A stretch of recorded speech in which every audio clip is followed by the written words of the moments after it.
தேங்காய் பர்ஃபி சில நிமிஷங்கள்லேயே செஞ்சிடலாம். ரொம்ப சூப்பராக இருக்கும் ருசி. எப்படி செய்கிறதுன்னு பார்க்கலாம். 1 கப் அளவுக்கு நான் தேங்காயை சின்ன சின்ன வெள்ளைகளாக நறுக்கி வச்சுருக்கேன். அளவு இந்த கப்பு தான். இது ஒரு அரை முறி கிட்ட வந்தது. இந்த தேங்காவை மிக்சியில் அரைக்கணும். இது கூட ஏலக்காய்க்குள்ளே இருக்கும் பார்த்திங்களா விதைகள், ஏல அரிசின்னு சொல்லுவாங்க. நான் ஒரு 3 ஏலக்காயிலேருந்து அந்த விதைகளை மட்டும் எடுத்திருக்கேன். இதையும் அதோட சேர்த்துருங்க. 3 ஏலக்காய்கள், அதனுடைய விதைகள் மட்டும். 100 ml பால், இது காய்ச்சி ஆற வைத்த பசும்பால். 100 ml பாலை கொண்டு நல்ல நைஸ் பேஸ்ட்டாக இந்த முழு தேங்காவையும் அரைச்சி இதை மாதிரி விழுதாக அரைச்சி எடுத்து வச்சுக்கோங்க. எந்த கப்பில் நம்ம தேங்காய் எடுத்தோமோ அதே கப்பில் 1க்கு 1ங்கிற கணக்கில் நான் எடுத்திருக்கேன் சர்க்கரை. ஒரு 4 டேபிள் ஸ்பூன் அளவுக்கு நெய் சேர்த்துட்டு இளஞ்சூட்டில் சர்க்கரையும் இந்த நெய்யும் சேர்ந்து மிக்ஸ் ஆகிற வரைக்கும் போதுமானது. அதுக்கு மேலே அடுப்பில் வச்சுருக்க வேண்டாம். நல்லா கலந்து விடுங்க. இன்கேஸ் அது உங்களுக்கு உருண்டுருச்சுன்னா கூட கவலைப்பட வேண்டாம். கொஞ்சமாக பால் சேர்த்து, 1 டேபிள் ஸ்பூன் அளவுக்கு பால் சேர்த்து அந்த உருண்டை சர்க்கரைகளை கரைச்சி விட்டுருங்க. இது வெறுமனை அந்த சர்க்கரையும் நெய்யும் கலந்த மாதிரி இருக்கிற பதம் தான் இதில் வேணும். இந்த மாதிரி ஸ்டேஜில் நல்லா கலந்த பிற்பாடு அரைத்த விழுதை அதில் சேர்த்துருங்க. தேங்காய் அரைச்சோம் இல்லையா, அந்த விழுதை இதில் சேர்த்துருங்க. இதுக்கு முன்னாலே சர்க்கரை உருண்டுட்டுனா கூட நீங்கள் பயப்பட வேண்டாம். கொஞ்சம் மில்க்கு, காய்ச்சி ஆற வச்ச பசும்பாலே 1 ஸ்பூன் அளவுக்கு சேர்த்து அந்த சர்க்கரையை கரைச்சி விட்டுக்கோங்க.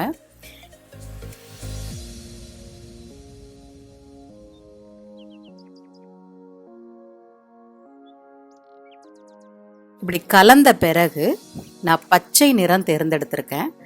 அதில் ஃபியூ ட்ராப்ஸ், அரை டீஸ்பூன் அளவுக்கு நீங்கள் சேர்த்துக்கலாம். இதில் விருப்பமான கலர் உங்களுடைய விருப்பத்தில் தேர்ந்தெடுத்துக்கோங்க. ஆரஞ்சு, மஞ்சள் இதெல்லாம் ரொம்ப நல்லாயிருக்கும். நான் பச்சை நிறம் எடுத்திருக்கேன். இது கூட மறுபடியும் ஒரு 3 டேபிள் ஸ்பூன் அளவுக்கு பசு நெய் சேர்த்துக்கோங்க. நெய்யும் ஏலக்காவினுடைய விதைகளும் தான் இதில் வாசனையை கொடுக்கக்கூடியது. ரொம்ப சூப்பராக இருக்கும். வேறு எக்ஸ்ட்ரா எந்த எசன்ஸும் நம்ம சேர்க்கலை. ஒரு சுருள் பதம்னு சொல்லுவாங்க இல்லையா, அந்த பதம் வர்ற அளவுக்கு நீங்கள் இதை கிளறி விடுங்க. தீயை கூட குறைச்சி மாற்றிக்கிட்டே இருக்க வேண்டாம். மிதமான தீயிலே வைங்க. இந்த தேங்காயில் இருக்கிற ஈரப்பதமெல்லாம் போய் அந்த சர்க்கரை பாகோடு சேர்த்து அப்படியே சுருண்டு வரும். அதுதான் பதம். நான் உங்களுக்கு காண்பிக்கிறேன் பாருங்க. தண்ணீரினுடைய தன்மையெல்லாம் போயிடுச்சு.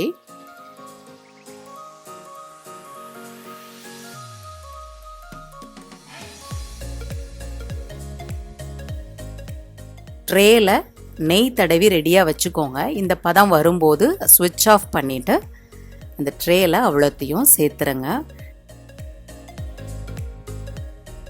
சேர்த்து சமன்படுத்திடுங்க. நல்லா சமன்படுத்தின பிறகு இது ரொம்ப சூடாக இருக்கும். ஸோ அதை நல்லா ஆற விட்டுருங்க. ஒரு ஸ்பூனை கொண்டு சமன்படுத்தினீங்கன்னா நல்லா ஈவனாக இருக்கும். நல்லா ஆறின பிறகு ஒரு பிளேட்டில், அது நீங்கள் தொட்டு பார்க்கும்போதே உங்களுக்கு கல் மாதிரி தெரியும், கொஞ்சம் இறுக்கமாக இருக்கும். இப்போ ஒரு பிளேட்டில் திருப்பி போட்டிங்கன்னா அருமையாக வந்துடும். இன்கேஸ் அது வரலைன்னா கூட கார்னர்ஸில் எல்லா பக்கமும் நீங்கள் கத்தி கொண்டு லேசாக இப்படி கீர்னிங்கன்னா அந்த ட்ரேவோட ஓரங்களில் திருப்பி போட்டு தட்டும்போது அப்படியே விழுந்துடும். இப்போ உங்களுக்கு விருப்பமான வடிவத்தில் துண்டுகள் போட்டுக்கலாம்.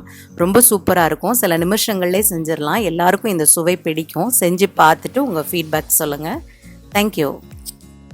இது வரைக்கும் சாப்பாடு ரெடி சேனலுக்கு சப்ஸ்கிரைப் பண்ணாதவங்க கீழே இருக்கிற சப்ஸ்கிரைப் பட்டனை கிளிக் பண்ணுங்கள். என்னோட எல்லா புது வீடியோஸையும் உடனுக்குடனே பார்க்கணுன்னா பக்கத்தில் இருக்கிற பெல் ஐக்கானையும் கிளிக் பண்ணுங்கள்.